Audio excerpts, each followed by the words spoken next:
Boss season 7 ലൈവിൽ ഇപ്പോൾ നടന്നുകൊണ്ടിരിക്കുന്നത്. ലക്ഷ്മി ഇങ്ങനെ ആകെ പേടിച്ച് വിറച്ചിരിക്കുകയാണ്. ലക്ഷ്മി പറയുന്നുണ്ട്, ഇനി എന്ത് വന്നു കഴിഞ്ഞാലും ഞാനത് ഫേസ് ചെയ്യാൻ തയ്യാറാണ്. ലാലേട്ടൻ്റെ എപ്പിസോഡിനെ കുറിച്ച് എനിക്കൊരു മുൻധാരണയുണ്ട്. ലാലേട്ടൻ എന്താണെങ്കിലും എന്നെ ചീത്ത പറയുന്നത് എനിക്ക് നന്നായിട്ട് അറിയാമെന്ന് പറയുന്നുണ്ട്.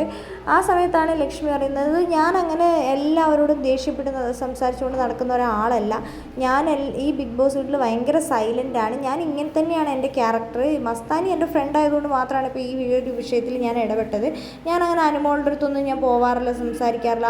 അനുമോളുടെ വള്ളിക്കേസുകളൊന്നും ഞാൻ പോയി പിടിക്കാറൊന്നുമില്ല എന്ന് ലക്ഷ്മി പറയുന്നുണ്ട്. അതേപോലെ തന്നെ ഇവിടെ എനിക്ക് സാബുമാനെ അറിയാം. സാബു സിസ്റ്റർ UK-ലാണുള്ളത്. അപ്പോൾ അവരുടെ ഫ്രണ്ട്സിനൊക്കെ എനിക്കറിയാം. അങ്ങനെ എനിക്ക് സാബുമാൻ മാത്രമായിട്ടാണ് ഇവിടെ കുറച്ചൊരു ഫ്രണ്ട്ഷിപ്പ് ഉള്ളത്. പിന്നെ ഇവരെല്ലാവരും വൈൽഡ് കാർഡ് വന്നവരും ഞങ്ങൾ ഒരുമിച്ച് വന്നതുകൊണ്ട് അവരോട് ഞാനിപ്പോൾ അധികം സംസാരിക്കാറുണ്ട്. അല്ലാതെ ഞാൻ ഈ ബിഗ് ബോസ് വീട്ടിൽ ആരോടും തന്നെ സംസാരിക്കാറില്ല. എനിക്കങ്ങനെ സംസാരിക്കേണ്ട ആവശ്യമില്ല.